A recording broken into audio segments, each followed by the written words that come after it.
Computer science videos here today to show you guys in tutorial 64 how to discover friends on Instagram using your iPhone.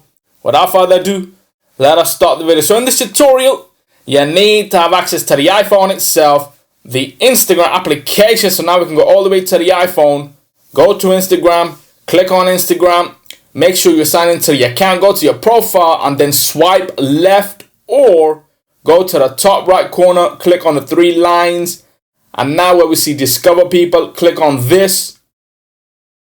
We can connect contacts from your phone, book, or go to suggested, connect with Facebook, connect contacts, or we can then see all the suggestions that come up based on your profile and what you post. In this case, we are posting computer science relative topics,